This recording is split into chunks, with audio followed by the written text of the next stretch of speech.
So, real quick before we jump into this episode of the podcast, I want to let you guys know that this podcast is supported by the United States Concealed Carry Association.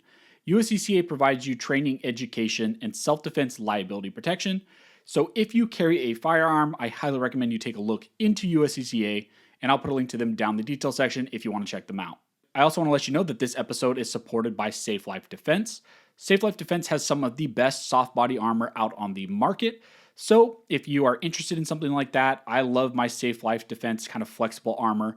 I leave it in my car just in case I need something to grab and go if I'm out and something happens. So check out Safe Life Defense. I will put a link to them down in the detail section. And if you use the code ARMSCHOLAR, you will get an additional 10% off of your order. And last but not least, I want to thank everybody over on Patreon who supports me on this podcast and who also support what I do over on the YouTube channel. So if you're interested, if you want to support me, one of the best ways to do that is to go over to Patreon, and just for a single dollar, you can just donate and support me, what I do over here on the podcast, as well as what I do over on the YouTube channel. How's it going, everyone? This is going to be a new episode of the Armed Scholar podcast. So thank you to everybody who's been supporting the podcast, who's been listening. It means a lot to me, and it's been kind of cool getting to have a longer form conversation on some topics that maybe don't necessarily fit on what I'm doing directly on the YouTube channel. So thank you to everybody who showed me support over here on the podcast. And also, if you guys find value in these podcasts, in these discussions, go ahead and leave a review down below. That is what really helps the analytics for these podcasts. So without further ado, the topic we're going to be covering in this episode of the podcast is going to be more of an answer to a question that I get on almost every single video I make talking about California laws or talking about California topics. And I'm sure a lot of you individuals who are also in California get asked quite a bit from other people in the gun community. And that is the question of, why do you live in California? Why don't you just move? This is probably the biggest question, and I don't think it's necessarily a question. It's just more of a snarky comment that I get quite a bit on my videos. But it's kind of a valid question, and I wanted to kind of address it in longer form and just talk about some of the reasons why I live in California, why I wouldn't move out of California, and why I do what I do on the YouTube channel, why do I do what I do for Second Amendment advocacy, and yet still live in the state of California. So really, when people ask me this question of, why do you live in California? Initially, my reaction to them is just like what any rational persons would be. I was born and raised in California. My family has lived in California their entire life. All of my family's in California. My wife's family, my in-laws are in California as well. So that's one of the big reasons why I stay in California. It's because all of my family is here. And that's a big reason. And that's one of those kind of, analysis that people tend to overlook in snarky comments is a lot of us are born and raised in California. A lot of us love the state for what it is. There are a lot of really amazing things about this state. I think a lot of times we overlook the amazing aspects of California because of the politics that have kind of ruined some other aspects of California. And really, a lot of people make these comments and they fail to recognize that no state is perfect. As we're seeing more and more, some policies that are being implemented in California are bleeding into other states. And I wouldn't even say some. A lot of the policies that have been implemented in the state of California are now trickling into other states and are even being proposed at a federal level. So no state is perfect. But one of the kind of immediate reactions I have to people of the reason why I still live in California, despite loving firearms, loving my Second Amendment rights and exercising my Second Amendment rights. The reason why is because I have family here. I was born and raised here all of my life, went to school here in undergrad. And also one of the kind of secondhand, responses I give to people is, well, I have moved out of California at some point in my life. I went to law school in Pennsylvania. It's a state with a lot better gun laws for sure. Not perfect, but definitely better than California. And so it's not like I feel stuck here. And I guess to the credit of people who ask this, even more so me, it is very much an active decision because I did move away for 3 years. I had the option to not move back to California, but I decided to move back to California because we were away from family for 3 years. And my wife and I made the decision that we wanted to be closer to family. My dad's health was kind of suffering when I was in law school, and that was a period of my life that I wish, I wasn't gone out of state because I wasn't close. I only really got to see my family during that period, maybe, once or twice that whole 3 year period, just because it's so far away. So yeah, I mean, family is a big reason, but also, it's not like I'm stuck in California. I've moved away. I've experienced another state's gun laws. And yes, the reality is other states are way better than California when it comes to gun laws. I mean, I've talked about this quite a bit, but one of the first times that I realized how bad California's gun laws really were, I knew it because I lived in California before I went to law school, but when I went to law school, I would say maybe like a week or two in, we were in a Walmart and I was walking, through the sporting goods section of the Walmart, and there was more ammunition in that Walmart in Pennsylvania than I've ever seen at any actual gun store in California. And that was made even more apparent how different the laws are by when I actually went into a gun store in Pennsylvania in the state college areas, because that's where I went to school. I had never seen so many firearms actually in a gun store. A lot of people in California, we all realize that sometimes you walk into some of these gun stores and it's pitiful. If you can actually find a good gun store near you, it's a big deal. Where a gun store in California that actually holds firearms and isn't just a gun range, because you find a lot of these so-called gun stores and all they really are is an indoor range. They don't actually sell many firearms. Maybe you have like one or two rifles on the wall, maybe one or two handguns in the case that normal individuals can buy that aren't just like LEO exempt off-roster handguns. So yeah, when I was in Pennsylvania, I definitely saw how different Pennsylvania was from California, but I still made the active decision to move back to California mainly because family, and I wanted to be close to family.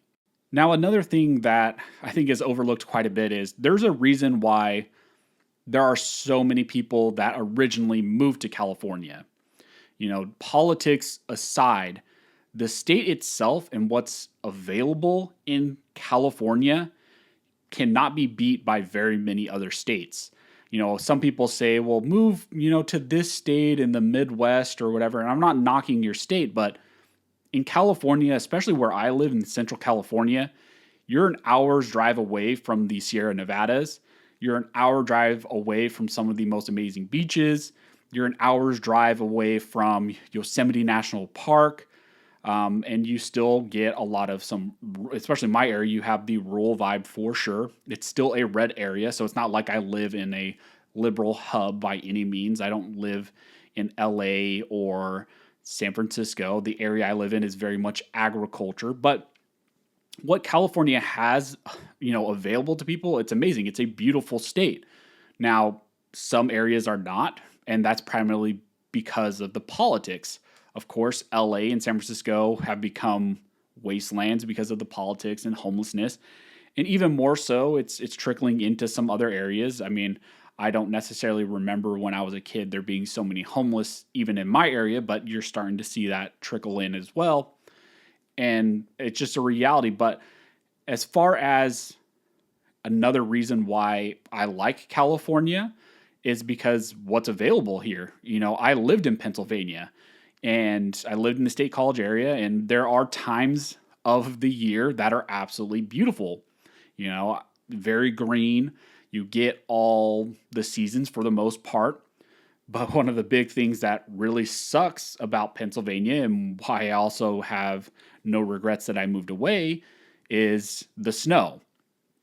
And I know for some people who live outside of the state of California and have to deal with snow, you're like, oh, snow's not a big deal. I get it. I lived there for 3 years. You get used to it, but it's still not fun. It's not fun, having to go to your car 30 minutes before you have to drive to work or drive to classes or whatever, and shovel out your car and scrape out your car and clear your windshield and start your car just to warm it up. And sometimes you're afraid to yank too hard on the, car door handle because it'll rip off if you yank too hard, or having to wear snow boots just to walk around, or there being so much snow that, hey, pretty much no one's driving today. Even if you needed to go to the store, you can't do it because the snow's too bad. Here in California, for the most part, you don't have to deal with that. For majority of the year, you're getting, 70 and sunny depending on where you live. A little bit when the area I live, it can be bad. We can get like 100 plus, stints of time, but still I would take, the 90 to 100 degrees, for 3 or 4 months, over 3 to 4 months or 5 months of just being snowed in and being miserable. I much prefer the heat. So, there are some really good benefits of California that people tend to overlook. It's not all guns and gun politics all the time. People forget that not everybody lives their lives purely for firearms. And it's kind of along the same vein of people who vote. Some people are single issue voters who vote primarily based on gun laws. And more power to them. If you're a single issue voter, that's, more power to you. When it came to the last presidential election, I actually made my vote based on gun politics primarily because I knew the next president would have an amazing opportunity to put in place Supreme Court justices that no president probably had an opportunity to do in a while, especially with the age of individuals like Ruth Bader Ginsburg. I knew at least the next president would have the opportunity to replace at least one. And that did come true, and it became true even more so where Trump got to put in place 3 Supreme Court justices, which was unheard of. And I remember having this conversation with my sister before the election, and she definitely leans a little bit more left than me. I think she's more centrist than me. But we were having discussions about who we were going to vote for, and we definitely got into an argument. But one of my main arguments of why I wanted to vote for who I voted for, which was Trump, was because of the Supreme Court and the impacts the Supreme Court could potentially have on gun laws. And we will see if that comes to fruition, especially now with the Supreme Court taking up the New York State Rifle and Pistol Association v. Corlett case. We will definitely see if that was the right decision. I think it gave us the best opportunity that we've ever had to have a positive Supreme Court ruling. But that was kind of a bit of a tangent to say on some issues and for some reasons people are single issue voters. But we don't always live our lives purely based on firearms. I am very much ingrained in the Second Amendment world, in the gun community.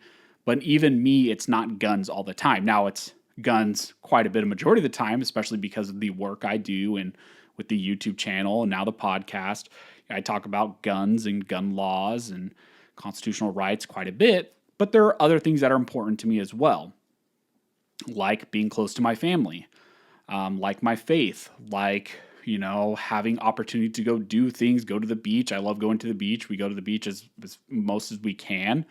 I'm not a huge mountains person, and I'm not a huge outdoorsy person. That's just not my nature. I would, in my mind, I think it would be really cool to just pack up everything and move to Montana in the middle of nowhere, no one bother me. But I don't think that's just really who I am. So for me, what California offers is great. Now, that isn't to say that I think a lot of you know that I'm very much aware of how bad California is. There are some really bad things, and it's not just California gun laws. There are other very big issues as well, like the tax, implications of living in California. That is probably one of the worst things beyond just a violation of your Second Amendment rights. A lot of people are just taxed ridiculously here in the state of California, and even more so me. I mean, if I were to live in a different state, I would pay significantly less in taxes. I mean, it would be significantly less if I moved to somewhere like Texas where there's no income tax. Yeah, maybe I would pay more in property taxes, but what I could buy as far as property in Texas would cost me millions of dollars here in California because not only are the taxes high, but the property values here are just ridiculous, especially now with all the COVID stuff and the rise in people just buying up and overpaying for property in California. So it's not like I don't understand that there's a lot wrong with California. There's gun laws, taxes. There's also things like the homelessness. I've already kind of talked about it. The homelessness issue has gotten out of control. There's homeless people just everywhere. Even now in smaller towns in the Central Valley, you're seeing it become worse and worse. Crime is getting worse and worse. You know, our prison system is just getting filled with people, and yet at the same time, they are downgrading people from the various levels, like a level 3 inmate to a level 2 and 1, or just completely letting them out. So there are things that are really bad about California. And so that's kind of the good and the bad. There are amazing reasons why I live in California. One of the biggest ones is family. I think that outweighs a lot of the negative things in my mind and in a lot of people's mind who live in California.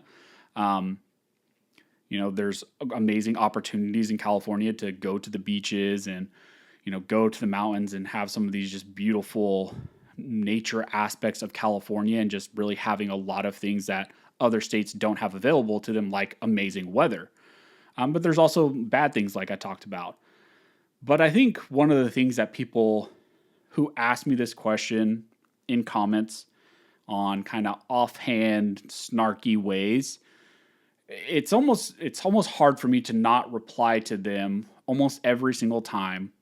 Since when did Americans and people who believed in constitutional rights just run away from their problems? This mentality of just move out of the state and everything will be fine. Maybe that's just other people's mentality. It's not my mentality.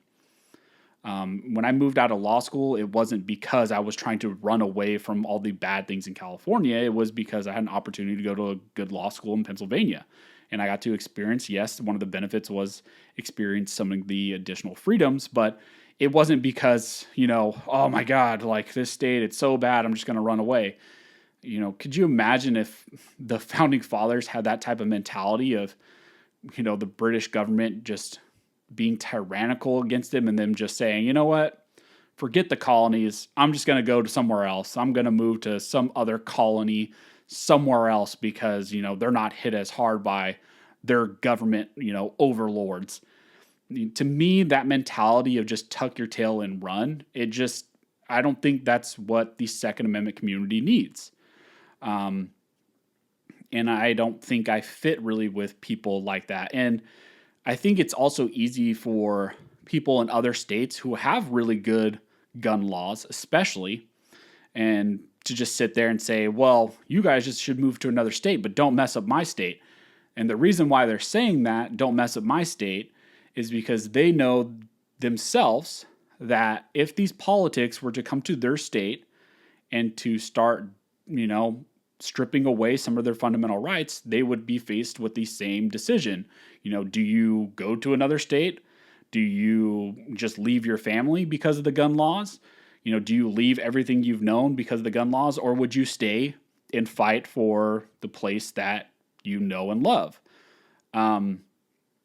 And so I think it's real easy for people to sit in other states with beneficial politics and point fingers at other people. And even more so, since when did Americans not help other Americans? I think it's real easy to have this kind of isolationist state, you know, mentality. My state's better than you. It's your problem. When we all know, and we've seen more and more recently, that the politics of states like California, New York, New Jersey, and others has trickled into other states and is affecting those other states and affecting those other states and those other individuals' fundamental rights. And it's even trickled into the federal government. So what happens when all of a sudden a majority or maybe almost all of these states in California start to have these anti-gun policies? What then are people going to do? Are you going to just continue to run to a different nation?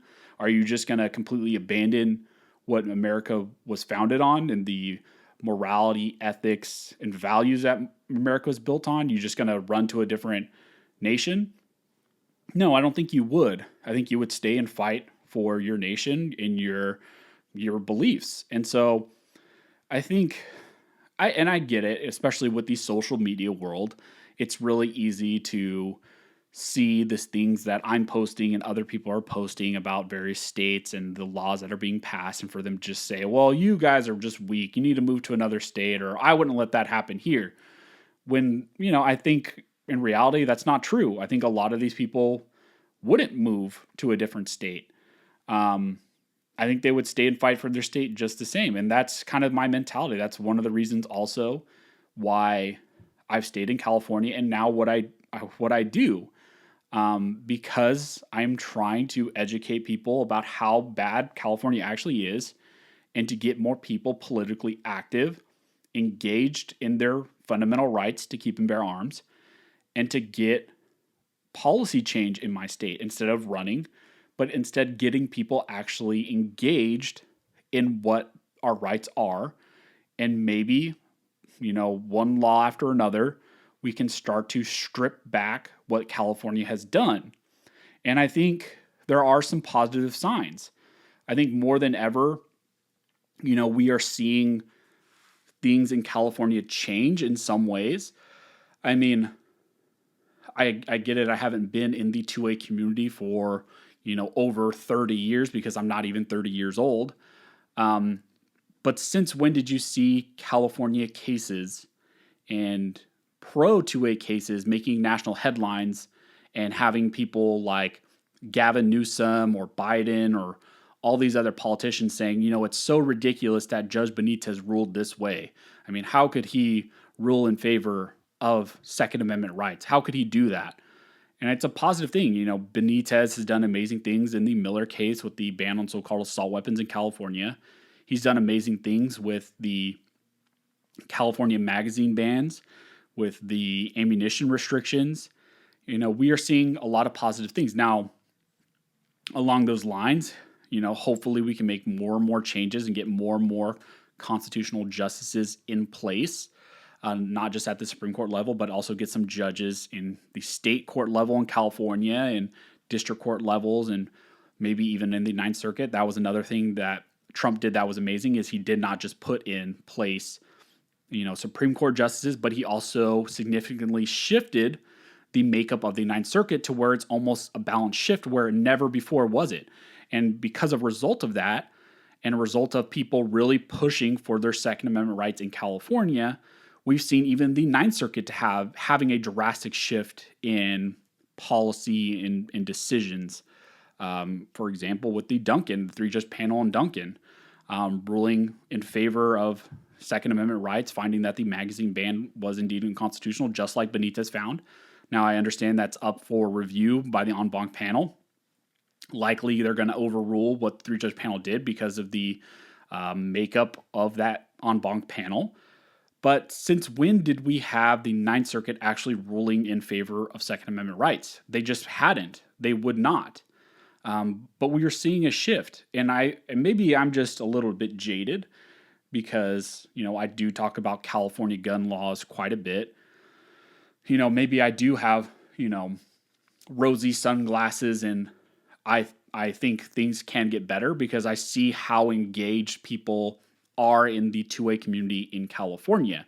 I have a lot of faith in us, in the 2A community. I say this quite a bit in my videos as well, as I think the 2A community, not just in California, but nationwide, has the ability and capability to pay attention to everything that the other side is doing and to fight vigorously against everything the other side is doing, because we should be able to match at least the vigor of the other side. I've made videos in the past and people are saying, well, this, no, you shouldn't be making videos about this. No one should care about this. It's not that important.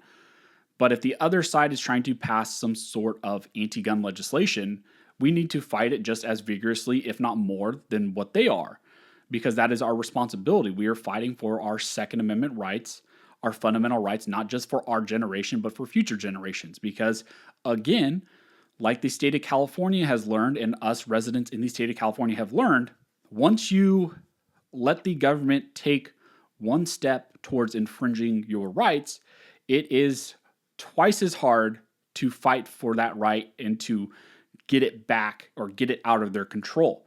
Like we've seen in California, they do not want to let go of any of these restrictions that they have put in place, while other people sat by, other generations sat by and said, it's not that big of a deal. Whatever, if they want to restrict a list of certain makes and models of rifles as assault weapons and call them assault weapons and restrict possession of them, not that big of a deal. We still have access to other things. And then all of a sudden, it's not just the Roberti Roos list. Now all of a sudden they're redefining what actually an assault weapon is to go beyond that make and model, to actually define other things like a semi-automatic centerfire rifle with a detachable magazine and various features. Now all of a sudden, well, that's pretty much every single, type of semi-automatic rifle on the market. So little by little, if you just sit by and do nothing, we all know that the government's just going to take as much power as they can. But I have a lot of faith that us in California are doing that hard work, that really hard work of trying to strip back those rights and take that control back from the government. Now, that's not to say that I don't recognize how amazing it would be to just move to a different state where I didn't have to deal with this stuff. Now, again, while I say that, it's not like even if I moved to a different state, I wouldn't still advocate for fundamental rights in California. I would still fight for, the residents here in California for their rights as well, because it's important. Because again, the rights that, the laws that affect people in California trickle into other states. So it's not like me going to another state would give me any solace. Maybe it doesn't affect me directly, but yeah, maybe it would affect my children and their rights. So I'd definitely still be engaged even if I moved out of state. But yeah, I understand it would be way more it would be way more amazing for me to live into another state. Like when I was down in Texas this last January for the Gundies, and some of the things we got to do down there and some of the guns we got to shoot down there, and it was hard to come back. And I remember even talking to my wife, on the plane ride. I was like, man, why would we go back? But again, I understand it's, we made that decision. We made the decision because of family and some of the things that we have available for us here in California. Yeah, but I clearly recognize how amazing it would be to move to another state, and maybe it would even help the channel.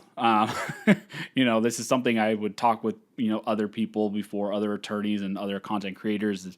I would have so many more options available to me as far as what I could do if I ever wanted to do gun reviews or anything like that. Now, I don't think I would ever do any gun reviews because that's not really the value I feel like I add to people in my content.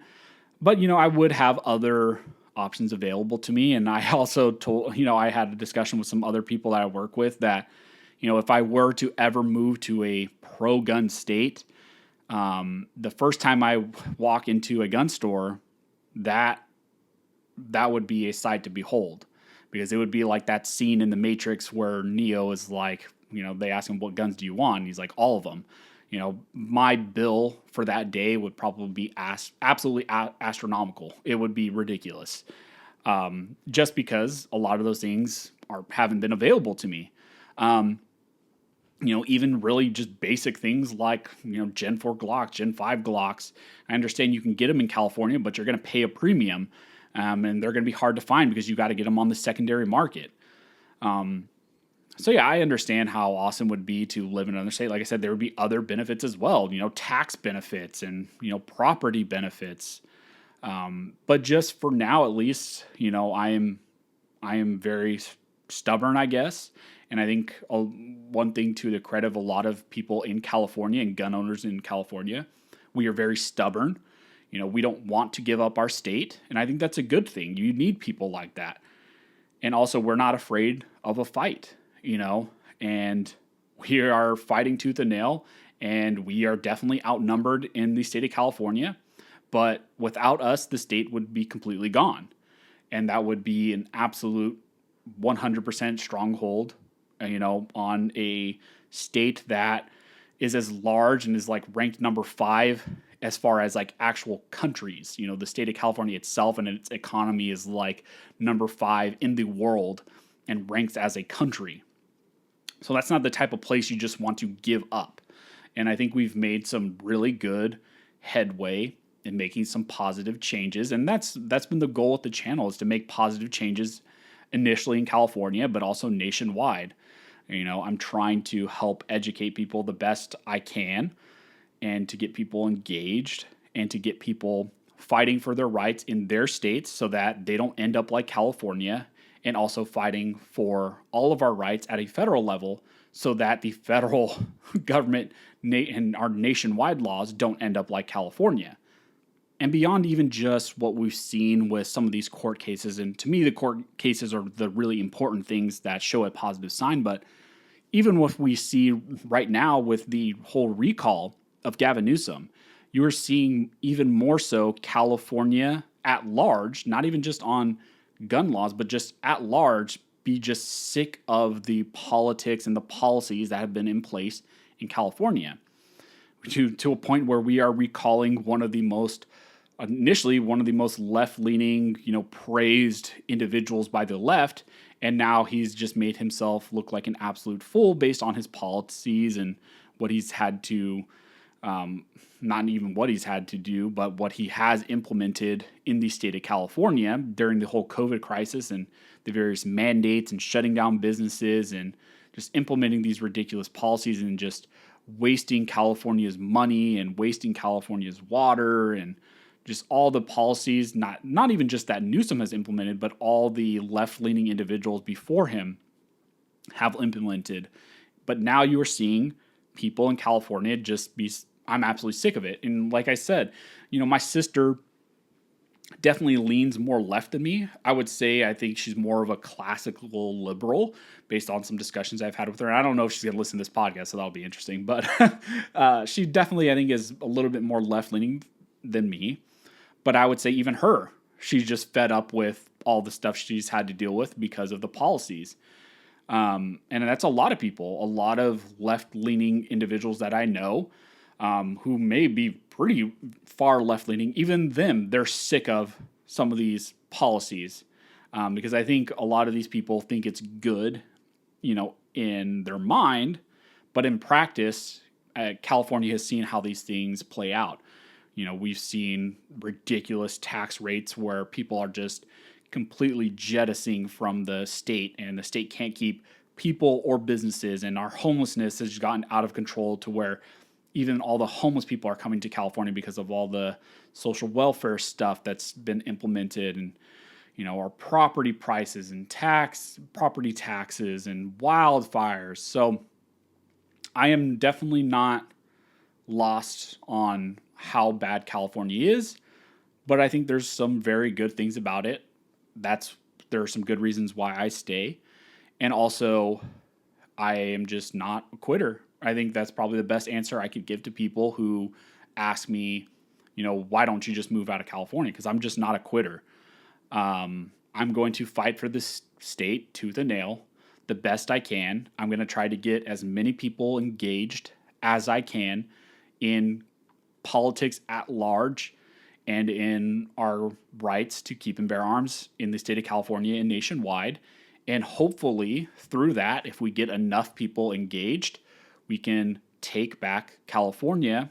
And maybe one day, the dream is to have California as free as any other state, and for it to be a clear example that a lot of these policies that were tried did not work and should not be tried again. So that's just kind of a quick dive into my thought process, why I stay in California, how I think when I see people ask, why don't you just move to Texas, or why don't you just move to Idaho or Wyoming, or you name it. People just say stuff like that, or I don't understand why anybody would live in California. You do understand because your state's not perfect either, and you decide to still live in that state despite some of those negative things. So, hopefully California doesn't get so bad to a point to where I, just have to absolutely jump ship. But even like I said, if that day ever comes, it's not like I'm going to completely abandon California or California gun rights. I'm still going to try to help California residents the best I can.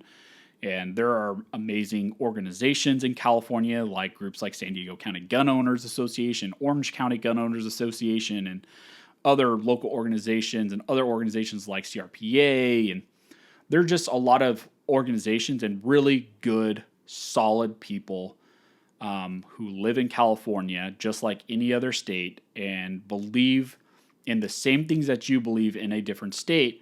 But we are just here because of family, because of whatever other reasons, because of jobs. And we are just deciding to stay and fight. And we're fighting behind enemy lines. And really, I guess the whole takeaway from this is, instead of criticizing us, why don't you help us? Why don't you support us? Why don't you support us like all the other states and the colonies got together, joined together, and fought against a tyrannical government, which the state of California and those executives in place and are clearly tyrannical. They're stripping us of our fundamental rights. So if you see that happening, why, instead of criticizing us, don't you assist us? Why don't you help us? Just like our founding fathers would likely call you to do. And if anything, they would not be rolling in their graves that people are still living in California and fighting against this tyrannical government. They would be more rolling in their graves that there are other Americans criticizing those people and not helping them in the fight. So that's just kind of my thoughts on it. I know it's kind of a long ramble, a little bit more informal, but again, this is a question I get asked quite a bit. And really, I just wanted a place to send people to. If they send me a comment, I want to say, hey, go check out this podcast. I outline it for 30 plus minutes of why what you're saying is ridiculous, why I do live in California, and why, instead of criticizing us, you should probably help us out. So hopefully you guys found that informative, a little bit more insight into how I think about that. If you guys have any comments or anything, go ahead and drop a review down below, drop a comment down below, or anything like that.